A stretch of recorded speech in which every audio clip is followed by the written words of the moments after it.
Maçarico Bic-Bic. Damos tema para a nossa conversa de hoje com o Gonçalo Elias. Gonçalo, tudo bem? Como é que isso vai? Tudo bem, olá Zé, bem-vindo, bem-vindos todos os que nos ouvem e que seguem habitualmente estas conversas. Sabes que uma coisa que eu tenho reparado quando se olha para as estatísticas, que aliás qualquer pessoa no canal pode consultar, é que as limícolas estão entre as aves menos ouvidas. Se Ou calhar seja, porque o pessoal tem um certo medo de se meter com elas, são quase todas iguais. pois pode ser isso, é um enigma que eu ainda não consegui resolver, é tentar perceber porque é que as limícolas, ou seja, há pessoas que já me disseram que ouvem as conversas todas, mas depois, quando nós olhamos para as estatísticas, há diferenças grandes entre espécies, e há espécies que têm muito mais audições que outras, o que mostra que há pessoas que escolhem as espécies que vão ouvir e escolhem não ouvir outras, e as limícolas ficam, enfim, ficam relegadas para uns lugares com menos audições. Mas olha, estou a dizer isto porque hoje vamos falar de uma limícola, não é verdade? Exato, exato. Olha, então, e já agora, se o problema for mesmo uma questão de identificação, ajuda lá aqui os nossos ouvintes, como é que identificamos esta espécie?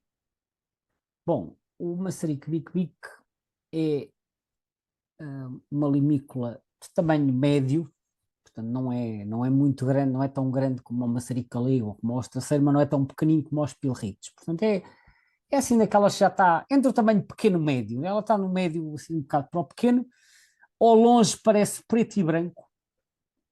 O padrão de cores até, assim, se fosse visto muito ao longe, até poderia fazer lembrar uma andorinha dos beirais, porque tem as asas escuras, o corpo escuro por cima, branco por baixo e depois o urupígio branco. Claro que o perfil é completamente diferente e depois tem o bico comprido. Mas o aspecto preto e branco é aquilo que mais distingue esta limícola de outras parecidas. Portanto, pousada não é bem preto, aquilo não é bem preto, é quase parece, mas aquilo é assim um castanho escuro, por baixo é branco, e depois aí vou salta à vista então o urupígio branco. E isto, juntamente com o chamamento característico, é o que permite fazer mais facilmente a identificação deste maçarico. E é daquelas aves que normalmente a gente só se apercebe delas porque elas fogem. Porque fogem e porque chamam, porque muitas vezes isto detecta-se pelo ouvido, dado que Pi, pi, pi, pi. sim, é assim um chamamento característico e eu ouço o chamamento, já a ave levantou e já vai a voar, eu olho para cima a ver onde é que ela vai a passar. Porque eles realmente são muito vocais quando levantam. Digo-te, se não vocalizassem, eles fugiam e a gente não dava por eles a maior parte das vezes. Porque Este, são, digamos que em termos de identificação, o risco maior é confundi-lo com o maçarico das rochas, no entanto, há ali uma precisamente, o característica. maciço das rochas também é castanho por cima e branco por baixo e distingue-se por dois ou três aspectos. Primeiro, porque é ligeiramente mais pequeno das rochas. Depois tem aquilo que se chama uma falha branca, ou como eu às vezes digo uma língua branca, porque tem assim uma forma alongada, uma língua branca nas laterais do peito, que o maçarico bico-bico não tem. E depois, porque o urupígio, e isto vê-se melhor em voo, o urupígio não é totalmente branco. No maçarico das rochas tem a parte central mais escura. E em voo, vê-se também que o maçarico das rochas tem uma risca alar branca, portanto, uma risca que percorre a parte central da asa, que o maçarico bico-bico também não tem. O maçarico bico-bico é uniforme por cima. É castanho, quando visto de perto, às vezes apresenta umas pintinhas brancas muito pequeninas. E onde vê-los?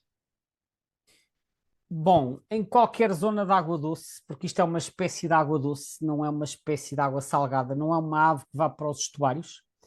Eles aparecem muito junto a rios e ribeiros, açudes, barragens, portanto, albufeiras, etares, principalmente é neste género de sítios, charcas, paúis.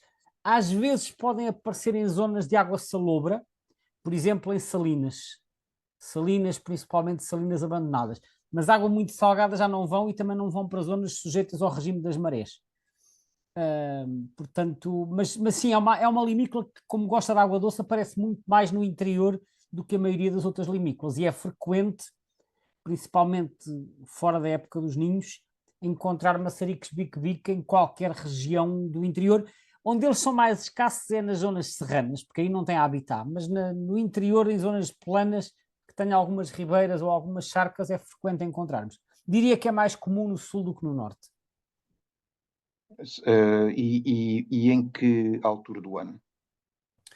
Bom, esta ave não nidifica em Portugal, e aparece cá, então, fora da época dos ninhos. Eles vêm essencialmente do norte e do leste da Europa, mas, embora eles invernem cá e podemos encontrá-los ao longo de todo o inverno, também há muitos que vão invernar em África, no norte da África e na África tropical, principalmente no oeste africano. E, portanto, aparecem cá muitas aves de passagem e a passagem migratória desta espécie é especialmente precoce. Deve haver poucas limícolas que comecem a passar tão cedo. E o tão cedo eu estou a falar de junho, que é um mês em que normalmente não há muita migração. Eu recordo-me que quando há uns anos andava a fazer trabalho de atlas de nidificantes, os trabalhos iam até ao fim de junho ou início de julho, e eu na última semana de junho, todos os anos, já ia para algum lado e já me saltava um maçarico bico-bico ao pé de uma ribeira. Portanto, a partir do dia 20, 22 de junho, por ali, começam a aparecer os primeiros, que são provavelmente aves em passagem, ou reprodutores falhados que saíram mais cedo, podem ser aves a caminho da África. É claro que depois a passagem prolonga-se por todo o verão, e em julho, agosto e setembro já é normal vermos. Mas depois podemos vê-los durante todo o inverno e até março e abril. Março e abril também há alguns, depois a partir do meio de abril começam a ficar mais escassos. Eu diria que o mês em que há menos é em maio. Eu acho que até hoje, em maio, só devo ter visto a espécie uma vez. Portanto, muito pontualmente podem aparecer nessa altura, mas o período normal de ocorrência vai desde a última semana de junho até ao final de março e início de abril. Portanto, assim, se olharmos para as nossas estações do ano, na primavera eles são raros, mas depois do resto do ano é relativamente fácil vê-los nestas zonas que eu referi. Agora referiste a um aspecto interessante que era a questão da nidificação. Eles vão nidificar lá para cima para os países nórdicos, imagino eu. Mas achei curioso uma coisa que eu li, foi que eles nidificam em árvore, o que não é assim propriamente uma coisa muito comum para este tipo de aves limícolas. Bom, falando primeiro da distribuição, efetivamente é uma ave do norte e do leste da Europa. Portanto, os principais países onde se reproduzem nos chamados países nórdicos, e as maiores abundâncias, segundo o Atlas Europeu, estão na Finlândia. É aquele país que registra as maiores quantidades, Finlândia e depois Rússia. Portanto, isto é um bicho da taiga siberiana. Depois países também com números bastante razoáveis: Noruega, Suécia, Polónia, países bálticos, portanto, Estónia, Letónia, Lituânia e Bielorrússia. Depois países um bocadinho mais para cá, onde ocorrem números menores: Dinamarca, Alemanha, principalmente na metade leste, República Checa, ou como agora se diz, Chequia, e depois também no Reino Unido, pequenos números na Escócia, e depois há uma população que aparece destacada da restante, que vem no Atlas Europeu, mas isto não aparece no Birds of the World. Eu tenho que perceber isto melhor, que é na Bulgária. Portanto, já nos Balcãs, num país quase mediterrâneo, há aparentemente uma população, enfim, não vou dizer muito significativa, mas que ainda apanha a maior parte do país. Portanto, é um país, uma ave do norte e do leste, mas curiosamente há aqui um evento um bocadinho extraordinário. Portanto, embora isto seja uma ave que vem de países muito distantes, há um registro, um único, que é uma coisa singular e absolutamente excepcional, de nidificação em Espanha. Mais concretamente no País Basco, em 1996, ao pé de uma albufeira na zona de Bilbao. O casal foi observado em meados de maio, o macho a chamar, a partir do topo das árvores, que eles de facto empoleiram-se nas árvores, e depois novamente o casal foi observado outra vez em julho desse ano, aí com 4 crias já voadoras. Portanto, isto foi publicado na revista Ardiola, que é uma revista espanhola. E depois há 2 casos de possível nidificação em França em 1992 e 95, mas isto são eventos excepcionais. Os sítios mais próximos onde a ave nidifica então será na Escócia, na Dinamarca e no sul da Alemanha. Pronto, quanto à questão... E depois vai invernar para a África, Depois vai Índia, invernar... Não, e inverna cá também, portanto invernam também, não é? Exato. tanto no sul da Europa, como até no centro. Eles podem invernar no Reino Unido e em França, sul da Europa, norte da África e África tropical. E depois as populações asiáticas vão invernar à Índia e a esses países mais meio para leste. leste. Ora bem, em relação à nidificação, eu fui verificar o que é que diz no Birds of the World sobre a descrição dos ninhos e de facto eles nidificam em árvores, mas com um detalhe curioso, eles não constroem o ninho, diz que eles usam ninhos antigos, portanto abandonados, de outras aves, especialmente de tordos ou de pombos turcases. Portanto, adaptam aquilo, ou seja, não, escolhem Estruturas já um. existentes, não é? Sim, exatamente, ou seja, eles se calhar não conseguiriam, tendo em conta o tipo de ave, não conseguiriam construir um ninho em cima de uma árvore, digo eu. Mas então encontram ninhos antigos e vão lá ocupá-los, que é o que fazem os falcões. Como penso que saberás, os falcões não constroem ninho, nenhuma espécie de falcão, e então usam ninhos antigos também de corvídeos ou de outras rapinas para depois eles próprios se reproduzirem. Portanto, neste caso, este maçarico vai nidificar em ninhos construídos em árvores, mas construídos por outras aves. O que não deixa de ser engraçado, porque a maior parte das limícolas é no solo que nidifica, não é?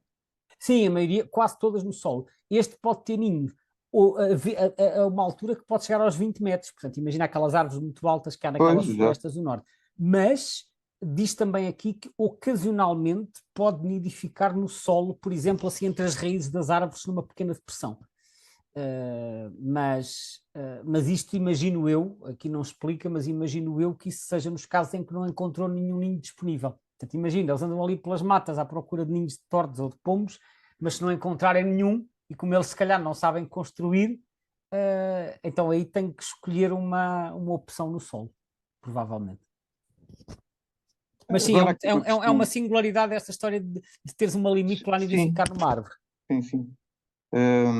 Uma coisa também curiosa, quando eu estive aqui a tentar perceber esta questão da distribuição, etc, etc, depois quando estive a ver no EBBA2 a questão das quadrículas e a comparação do EBBA1 com o EBBA2, onde estão então as quadrículas que fazem a comparação entre os dois atlas, eh, nota-se aqui realmente a ocorrência de uma série de quadrículas cor de laranja, que quer dizer que ele, em princípio, deixou de ocorrer no segundo Atlas, deixaram de ser identificadas, portanto, ninhos nesses sítios, mas quando se lê por aí outros textos, e inclusive é na justificação do livro vermelho para a espécie, é que ela é não ameaçada, portanto, list concern, porque até supostamente está com a população em crescimento.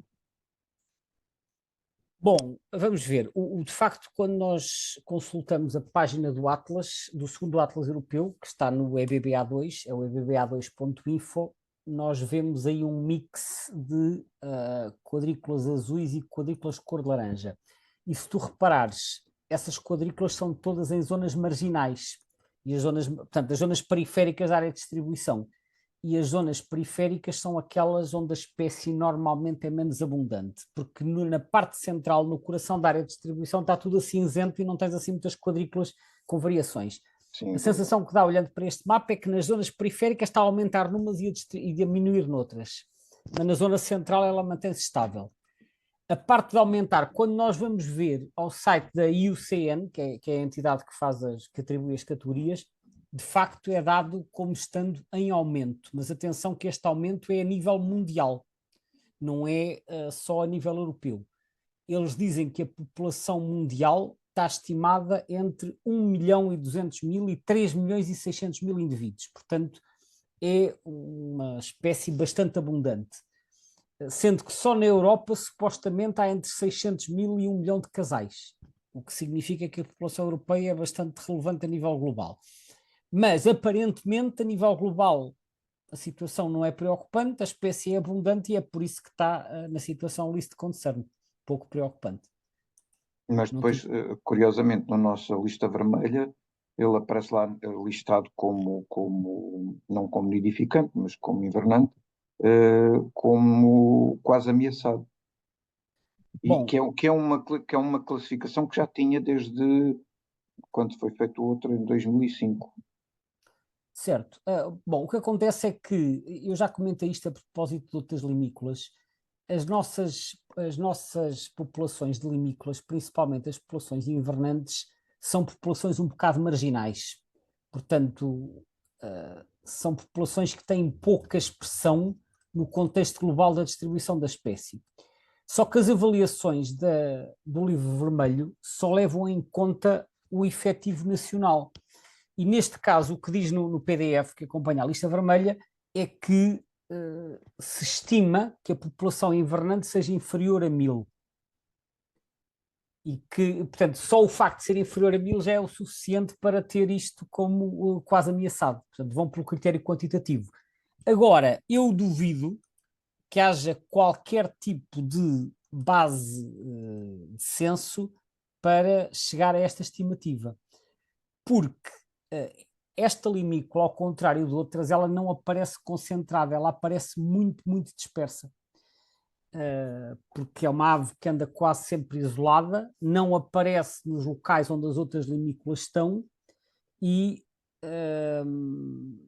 e quando há contagens de aves aquáticas, que normalmente são feitas nos estuários e nas lagoas para contar bandos de limícolas, costuma haver muito poucas contagens desta espécie. E, portanto, é muito provável que quaisquer números que haja acerca da população invernante estejam muito imprecisos. Em Espanha, no livro de Birds of the Iberian Peninsula, eles referem a mesma coisa, que os números que existem de censos que foram feitos em zonas úmidas, por exemplo, as contagens entre 1990 e 2009 em Espanha encontraram uma média de 720 aves, só que eles dizem que provavelmente a população espanhola tem milhares de indivíduos, vários milhares, porque a metodologia de censo usada não capta bem a presença desta espécie que está muito mais dispersa e aparece isolada, como eu referi. E, portanto, em Portugal também, que eu saiba, nunca houve um censo dirigido a esta espécie. Aliás, seria muito difícil, porque seria preciso percorrer centenas de açudes e de linhas de água. E, portanto, eu acho que esta informação que vem na lista vermelha a dizer que a população está estimada em menos de 1000 indivíduos, ou que se admite ser inferior a 1000 indivíduos, eu julgo que isto é, enfim, um exercício de adivinhação, porque na verdade não há qualquer tipo de informação quantitativa. Podem ser menos e podem ser mais.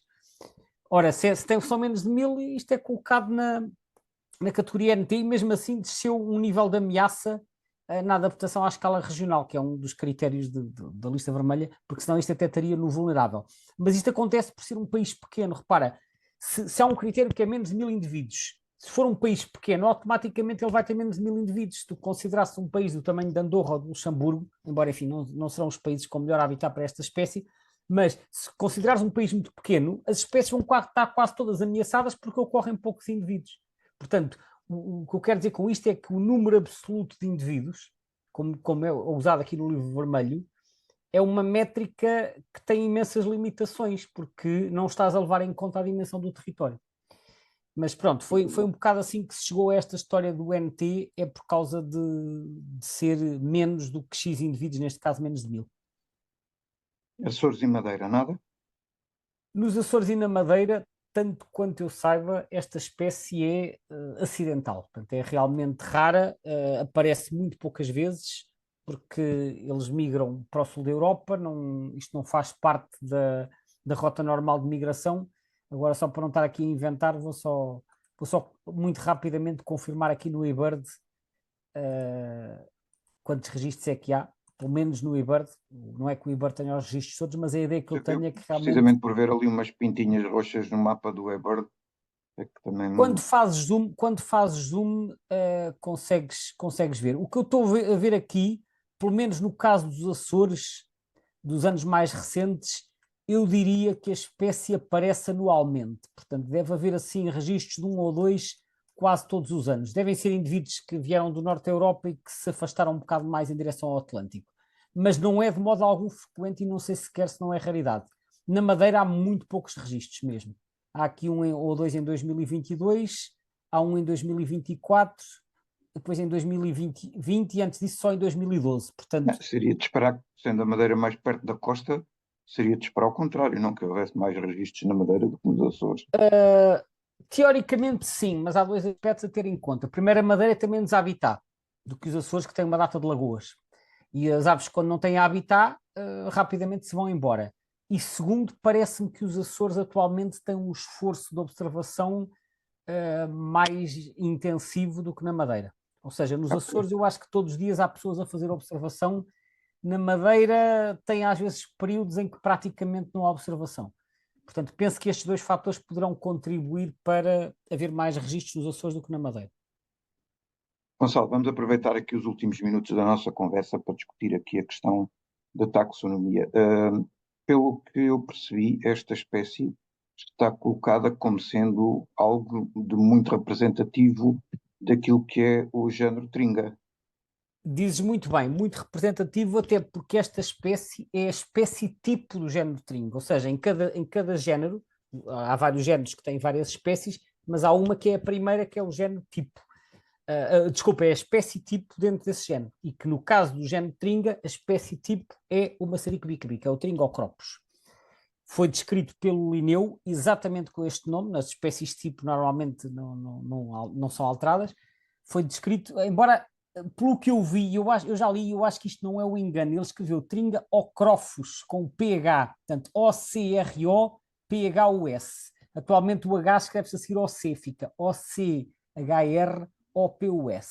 Mas pronto, grafias à parte, o nome é do Linneu, com este nome original, Tringocropos. Ocropos significa, vem de ocre e de pous. Pous, que é pés ou patas, e ocre, que é uma cor assim verde acastanhado. Que é um bocado, isto significa, ocropos é uma referência à cor das patas da ave. Quanto ao tringa, o tringa aparentemente vem de trungas, que é um nome de origem grego, que é uma ave mencionada por Aristóteles, do tamanho de um tordo, com o urupígio branco e que andava assim nas margens da água e a baloiçar a sua cauda. Mas que ele não especifica que ave é que seria, mas autores posteriores interpretaram que seria um maçarico ou uma alvéola ou um melro d'água, uma coisa assim. E então o Linneu aproveitou este tringa para descrever o maçarico bique-bique. Na altura o Linneu descreveu mais duas espécies no género tringa. Uma foi o maçarico bastardo, que é o tringa glariola, e o outro foi o maçarico das rochas, que ele descreveu como tringa hipoleucos, que mais tarde é que passou para o género Actitis. Já o perna vermelha, que é o tringa totanus, não estava no género tringa. Foi o Linneu que o descreveu, mas no género Scolopax, que é o género onde está a galinhola. Talvez por ser uma ave bastante maior, perna vermelha, ele considerou que aquilo era mais aparentar às galinholas e então chamou-lhe Scolopax totanus. Depois, mais tarde, é que o género tringa sofreu alterações porque o maçarico das rochas saiu e o perna vermelha entrou, entre outras alterações.